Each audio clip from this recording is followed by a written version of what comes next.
జూబ్లీహిల్స్ ఉప ఎన్నిక వేడెక్కుతున్న నేపథ్యంలో మాజీ మంత్రి శ్రీనివాస్ గౌడ్ కాంగ్రెస్ మీద తీవ్ర స్థాయిలో విరుచుకుపడ్డారు. సోషల్ మీడియాలో తన పేరుతో జరుగుతున్న తప్పుడు ప్రచారం మీద ఆయన ఆగ్రహం వ్యక్తం చేశారు. కాంగ్రెస్ పార్టీ గెలవలేక తప్పుడు ప్రచారానికి దిగిందని, తాను కాంగ్రెస్ అభ్యర్థి నవీన్ యాదవ్ తో ఎప్పుడు ఫోటో దిగానో కూడా తనకు తెలియదని అన్నారు. ఇక పాత ఫోటోను పోస్ట్ చేసి శ్రీనివాస్ గౌడ్ నవీన్ యాదవ్ మద్దతని ప్రచారం చేస్తున్నారని మండిపడ్డారు. దీని మీద డీజీపీ వెంటనే చర్యలు తీసుకోవాలని ఆయన కోరారు. మాటలు చెప్పి చేతగాక అధికారం ప్రభుత్వాన్ని నడిపే చేతగాక గాలికి వదిలేసి కేసీఆర్ గారి మీద కొన్ని ఇట్లనే చేశారు. సంబంధం లేని అన్ని అంటగట్టి కేటీఆర్ గారి మీద అసత్య ప్రచారాలు చేసారు. తెలిసిపోయింది ఏం లేదని. నెల నెల ఒకటి. ఇప్పుడు ఎలక్షన్లలో అదే పని. ఎలక్షన్లలో సిగ్గుంటే ఎవడు కూడా ఇమ్మీడియట్గా తీసేయాలి.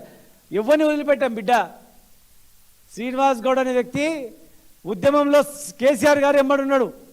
తర్వాత పార్టీలో జాయిన్ అయిన ఒక నిజాయితీ నిబద్ధత గల కార్యకర్తగా, ఎమ్మెల్యేగా, మంత్రిగా ఒక మచ్చ లేకుండా పనిచేసిన నేను. ఆ పార్టీలో ఈ పార్టీ నుంచి అటు తిరిగి వచ్చినని కాదు, ఉద్యమం నుంచి వచ్చిన బిడ్డను.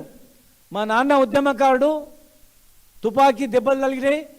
నేను అదే స్ఫూర్తితో తెలంగాణ రాష్ట్రం గురించి ప్రాణాలు అర్పించడానికి సిద్ధమై నా ఉద్యోగాన్ని అక్కడ పక్కకు పడేసి జైలుకొని కమిషనర్గా ఉండి జైలుకొని వ్యక్తిని నేను.